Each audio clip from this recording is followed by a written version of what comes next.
Hello and welcome again on the Vintage Aviation News YouTube channel. It's been a while since we produced one of these videos. We are finally back with a very unique airplane. Before we talk about this Caproni Ca3, don't forget to subscribe to the channel and activate the little bell so you'll be notified once we go live. Today we are in Padua, the Veneto region, northeast of Italy, for a fly-in organized by the Historical Aircraft Group. And today, right behind me, we have this unique Caproni Ca3 reproduction, or replica, depending from the point of view. And we are going to interview the test pilot.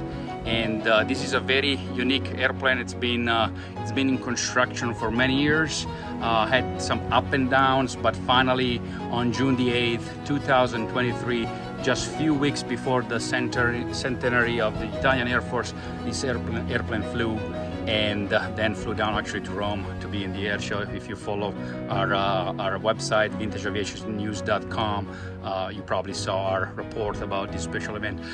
Again, this is a Caproni C3. It's a World War I bomber. The US Air Force used it as well. The American Expeditionary Unit that actually trained here in Italy under the leadership of Fiorello LaGuardia, the former mayor of New York City, who was an Italian American actually, that became one of the first instructors for American pilots in the early 1900s, and right here in Italy trained a bunch of American pilots to fly and fight in World War I, including these Caproni Ca3. You can find an original Caproni Ca3 at the Dayton Air Force Museum and at the museum in Rome, the Museo dell'Aeronautica Militare. And this is a flying reproduction, very beautiful. And we're gonna talk to Fabio Consoli, Italian Air Force test pilot and pilot of this beautiful Caproni. So keep watching and enjoy this interview. Thanks for watching as usual, and before I go, subscribe to the channel and activate the bell. Thank you.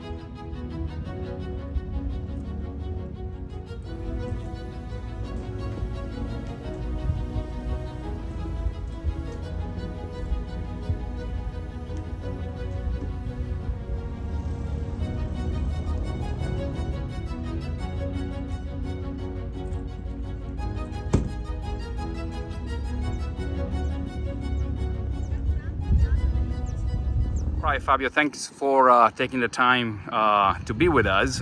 Before we talk about the Caproni specifically, just wanted to introduce yourself, because you flew for the Italian Air Force, but you spent a lot of time in the US at Shepherd. You went to the Test Pilot School, so you know a little bit about flying in the US, and our viewers mainly are from the US. So why don't you introduce yourself a little bit? Yeah, thank you, Moreno.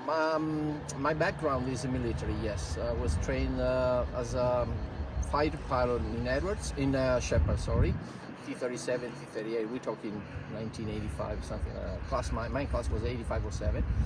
Then I came back to Italy and went flying F-104s as a combat-ready pilot in Villafranca. My role was wrecking bomber.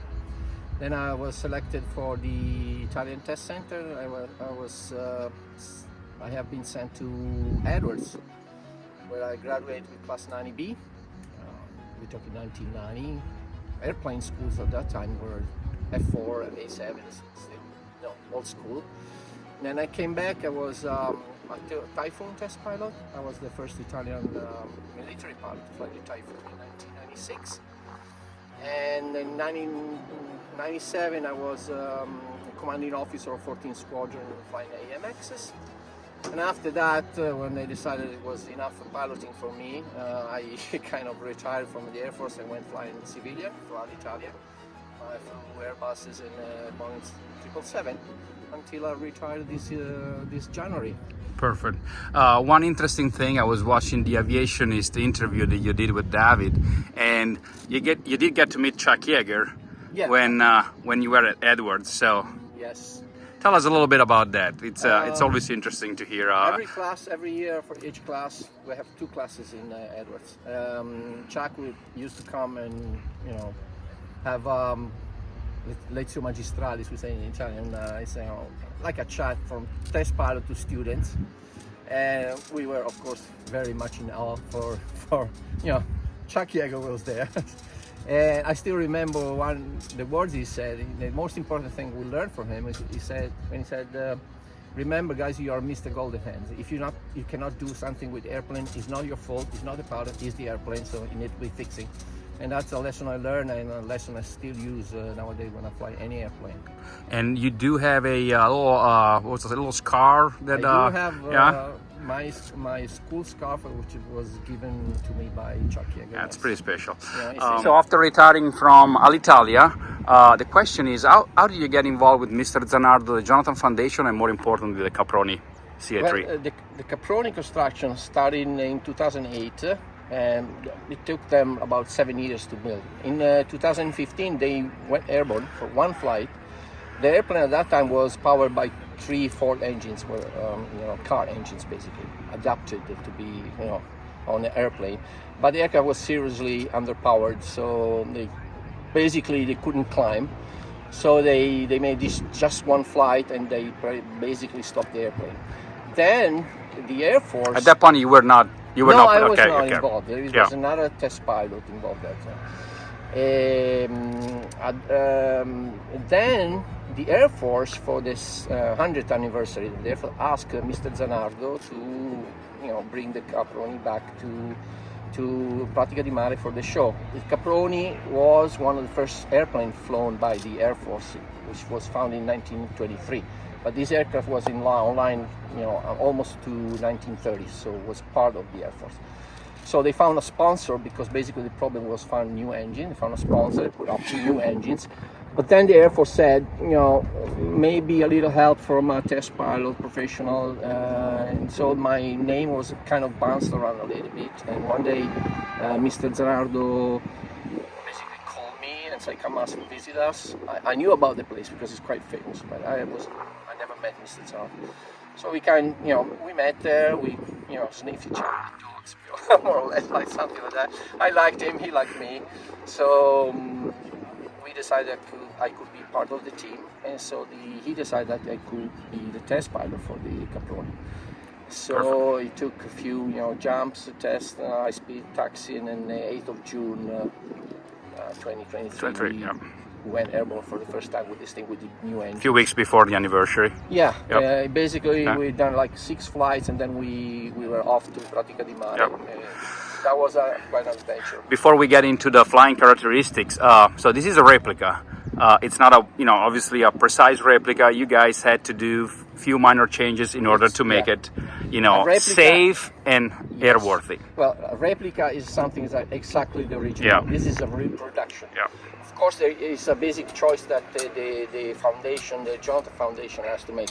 We do reproduction, meaning we have airplanes that are not exactly the same. We have different engines, we have radios, we have IFFs and stuff like that, of course, because we want the airplane to be flown. We want them to be flown around. So, you have to put something for safety and for reliability that was not in the original aircraft, of course. So the airplane, this airplane in particular, is quite different from the original. The original one was a tail dragger. Basically, the tail was sitting on the ground, it was pushed on the field, and was take off and everything else. The tailplane here, the elevators and the stabilizer was uplifting. So the airplane was on the longitudinal axis was unstable. So we had to change. We had to put a steering there because we want to taxi around and show the airplanes. We need to be steering. So the elevator and the stabilizer is downlifting now, like a traditional airplane. So the airplane is stable on the longitudinal axis. But we have to sacrifice on the lateral directional because the fuselage is a bit longer because of the steering and everything else. So it was kind of relaxed on the lateral and directional axis. And so the technique of flying the airplane is quite peculiar because you really have to fight around for keeping it stable. Now that's where the test pilot comes in. You've flown obviously all kind of machines, but this is real flying. This is very unique. And I remember distinctly the first 15 minutes of flying, I would say, no way, I'm taking this thing back and I'm not going to fly it around. But then, pilot compensation kicks in. You say, well, yeah, I can control it. Yeah, I can fly. Yeah, I can land it. And starting from there, I basically had to learn the airplane, to fly the airplane again. And then, of course, we realized that even if the aircraft is certified as a solo pilot, you need somebody to help you with the engines. And while you keep your hands firmly on the wheels, because we have wheels, we don't have yokes, we don't have stick. And the other guy have to help you with the engine. So it requires a very peculiar flying technique and requires a very call it CRM, Sure, yeah, CRM, yeah. Well, your co-pilot is right behind you. That's Daniele Beltrame, who's got. Daniele he's the engine guy. I like the term CRM in a 1910 airplane. Yes, exactly. So the question is, obviously, it fascinates me because you're flying an airplane was designed when in 1910, I believe. A few years later. And it's just a different. It's a different type of flying, meaning that obviously you have to consider the original plane, as I said, is stable. So there is no trim. You cannot leave the controls because the airplane will divert from the speed you're holding at that moment. So it's very different from the airplane we fly nowadays. Yeah. There is no unstable airplanes. Yeah. But that's true for every airplane we have at the foundation. We have a Spot 13, we have a Fokker triplane, Red Baron, and all unstable. You cannot just leave the state. Yeah. This one we had to change. But that makes you a better pilot, or not? What's your theory on that? Well, it makes me a pilot with a wider experience. Yeah. Not better, I think. Daniele is good as me as flying the airplane. Sure. No, it's not particularly. Well, it is a bit more difficult than the normal planes, but you can adapt it. You have a little bit of experience. So, but it doesn't make me a better pilot. It makes me a pilot with a wider experience. So Sure. If you give me a biplane now, I'm probably more comfortable than most people. So now, from last year, you guys, and I was in Rome as well, you flew it from Nervesa della Battaglia, which is, for those who don't know, northeast Italy, near Venice, just to give a geographic reference. But you had to go all the way down to Rome, Pratica di Mare Air Force Base, and fly over the Apennine region. Yes. So tell us a little bit about that, because it's a pretty tall mountain range. It is. So we just had the time barely to determine which height we could reach. We needed like 6,000 feet. So on our test flight, we managed to reach 6,000 feet. It took us 35 minutes to get there because the airplane is like climbing at 100 kilometers per hour. That's like 55 knots. It's just extremely slow airplane. The problem was that's a Cessna 172 climb, or less. A lot slower than that.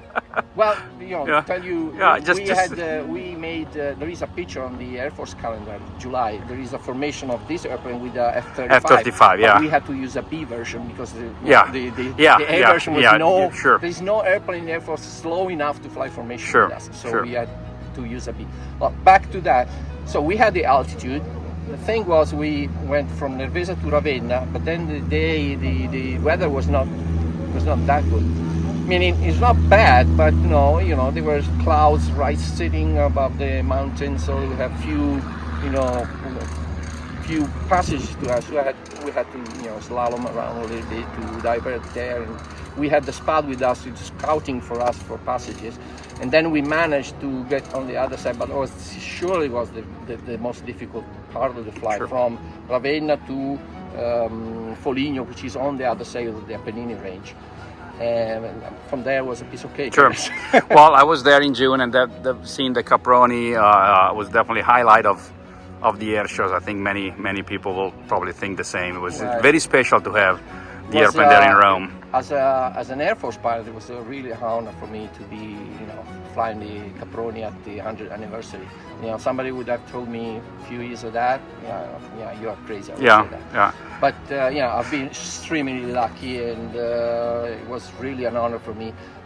And my Pratica was my home base when the test center. Sure. I used to flight demo for the G222. And so I've done a lot of that, and to go back after something like 30 years was was something. It was something. Very special. Well, we appreciate your time. That was great. Thank you No so problem. much, It was Fabio. a pleasure.